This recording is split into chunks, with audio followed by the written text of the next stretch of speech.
Of all the players that have been playing international rugby this year, this is World Rugby's dream team, the best 15 players, and there is absolutely no reason whatsoever why anyone can feel remotely annoyed at that, because it looks pretty much spot on, doesn't it? That was certainly my first thought. This is the least controversial and most solid dream team selection ever. And look, I have criticised some of the goings-on at World Rugby, I think rightly so, with good reason. So it's only right and proper to give credit where it's due. And well done to World Rugby and their panel for making a really solid choice of a dream team for 2025. That's my view. What's yours? Let me know. Give the video a thumbs up, hit subscribe, and most importantly, get stuck in the comments. That is not to say that there is not selections which are more debatable than others. In fact, do you know what? I would go so far as to say, and this is a measure of just how good international rugby is right now. We are living in a golden age of international rugby. I would say there are probably 2 positions where there are players absolutely locked in and there is no debate. And for me, those are Oxenche, loose head prop, and Louis Bielbiere, left wing. Other than that, I think you could debate every single position and come up with other candidates who pushed the guy who's in that jersey very, very close. I might add a third, actually. Maro Itoje, I think, has been incredible. And probably there's probably a little bit of daylight between him and the next best in his particular position. But as for the other 12 jerseys, there are players who are very, very close. And I think it's important to give those guys a shout. So I'm going to do so on this video, and make sure you do in the comments as well. As for the positions where I think it's particularly difficult to make a call, where it was very, very close, I've got 4 of those jerseys, and they are 8, 9, 14, 15. That is not in any way to say that I disagree with the selection of Harry Wilson, Cam Roigard, Cheslin Colby, or Will Jordan. Just that I think they are like the opposite. Oxenche and Louis Bielbiere are absolute lock-ins, guaranteed, no debate. These ones have the most debate, and maybe the players who can feel most hard done by that they haven't got in. But what a great year of international rugby it's been. One more game to go. I'm going to be in Cardiff, and I have a live show at the Walkabout on Saturday morning. I'll put a link in the description, and at the end of the video, I will reveal who the special guests that I have joining me for what will be a proper joll. Little clue right there. But let's get on with this then. So, yeah. No complaints whatsoever. But if we go through position by position, let's have a look. Oxenche. As I say, I think a total lock, no questions. So happy that a prop has been recognised. So happy that... I think partly you look at the dominance of South Africa's scrum at the weekend and you think a little part of that is the... not disrespect to scrums. Maybe attempts to kind of take it away as a little bit of a weapon. No scrums from marks. No scrums from free kicks. That sort of thing. No prop being nominated for World Player of the Year, even when Oxenche deserved to win it last year, in my humble opinion, to take nothing away from the great Peter Steph Toy. But maybe that's backfired because South Africa have just gone, okay, we'll show you just how important the scrum is, and that whatever you try and do, you're not going to stop us. And Oxenche was undeniable. I would give a shout for Ellis Genge, who I think is the next best this year, who played the whole of the Six Nations for England and epitomised the improvement in England's fortunes. His weakness was the scrum, but he has rectified that, albeit England have to go to South Africa in round 1 of the Nations Championship, and then we'll get to see how good England's scrum is. Nervous, I will admit. But Ellis Genge, 3 Lions caps to his name. He's been great all year long. Malcolm Marx, in any other year, the performance of Dan Sheehan would have got him into the dream team, would have got him a World Player of the Year nomination, because Dan Sheehan has been incredible. 5 tries in the Six Nations, where he was a cheat code. He started for the British and Irish Lions and scored 2 more tries in those tests, one of the best players. And even when Ireland were on the ropes, having lumps taken out of them, and Dan Sheehan having to do all those scrums, he still looked great. On both sides of the ball. He is a proper talent. And I also cannot wait for Piato Malvaca to come back fit so that those 3 titans of the hooker position, as I say, we're in a golden age of international rugby, could be out there duking it out together. So Dan Sheehan, any other year, but this year was the year of Malcolm Marx. Thomas Dutoit, I was saying a year ago, he was the best prop in the Premiership. I regarded him as the best tight head prop in the world. He has proven that this year with his all-round performances, not just scrummaging, which is incredible. The great Springbok coach, Darnie Craven, said that the most important position for him was the tight head prop, and the second most important position was the reserve tight head prop. South Africa have got Quadzilla backing up the tank, and those two are irresistible as a combo. And Wilco Low, probably the only person that could have pushed Thomas Dutoit for this particular jersey. Maro Itoje, yeah, I think he stands alone in this position. He's had a brilliant year. It was only about 18 months ago, and I was saying, not sure Maro's quite at his best. He has had a brilliant year also. Captained a winning Lions series, instrumental in England's improvement, and just an 80-minute test match animal. And I'd say the next best, Eben Etzebeth, but I think this year, Itoje's been out on his own. Tadhg, so pleased that he got it. What an absolute warrior. And he was the best player in the British and Irish Lions series, one player of the series. He was in the Six Nations team of the tournament. Just never, ever stops. The guy is relentless. Ruan Nokia, I think, is really coming up through the ranks and pushing. He's going to be a proper talent and could take the mantle in this particular jersey. Nick Frost as well is worth a shout. Early on in the Rugby Championship and through the Lions series, he was superb, but like Australia, has tailed off towards the end of the year.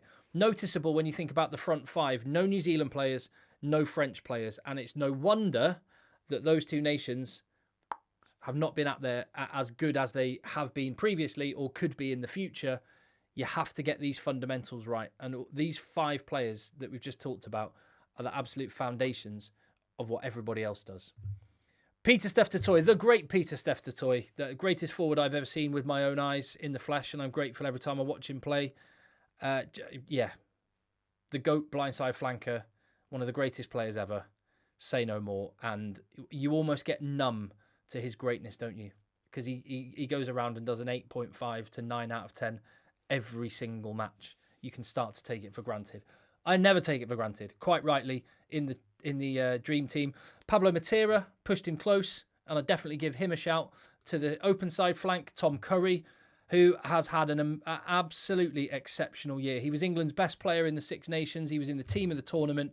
He won a Lions starting jersey in those 3 tests.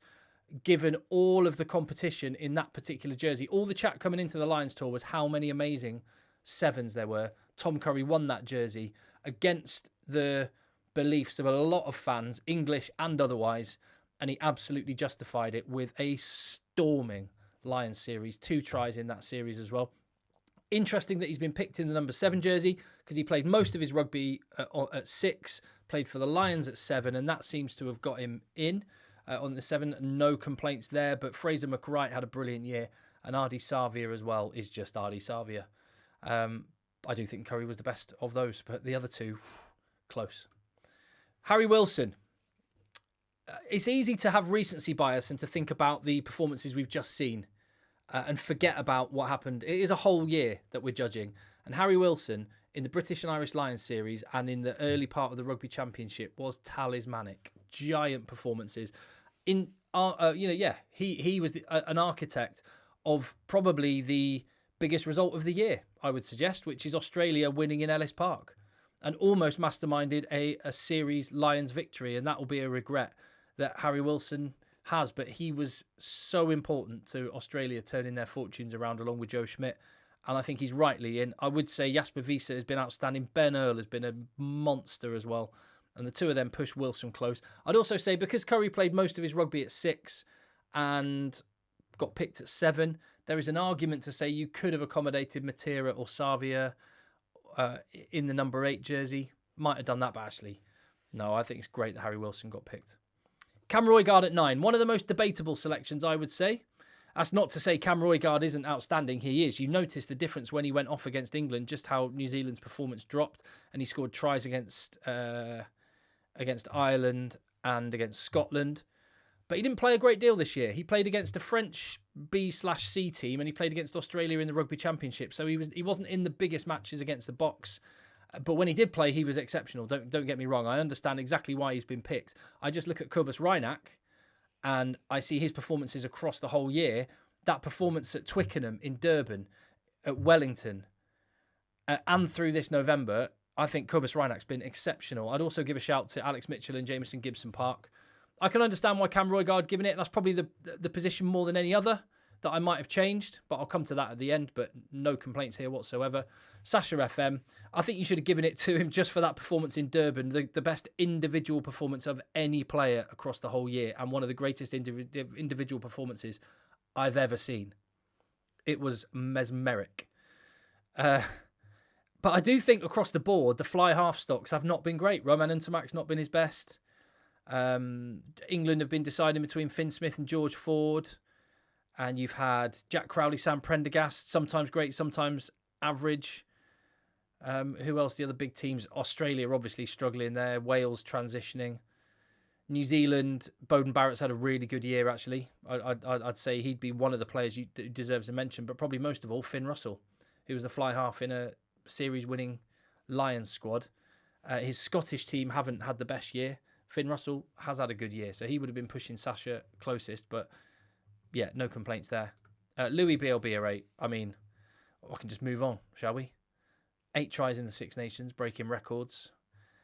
Depending on what the actual criteria was, I don't think for World Player of the Year nominations in this Dream Team, I don't think they're counting this November.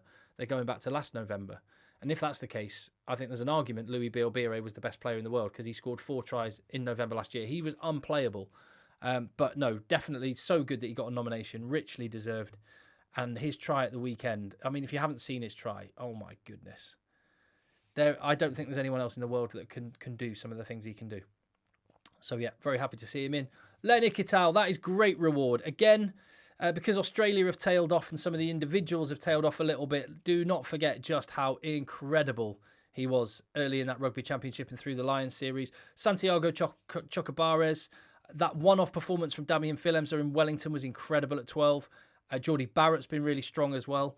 But yeah, Lenny Kittal, great shout. Hugh Jones as well, great shout. And I think this is another one of those positions, along with fly half, where there haven't been that many great performers. Cinti was decent for Argentina in patches. Ollie Lawrence in patches. Kanan Moody in patches. Jesse Creel's had good games.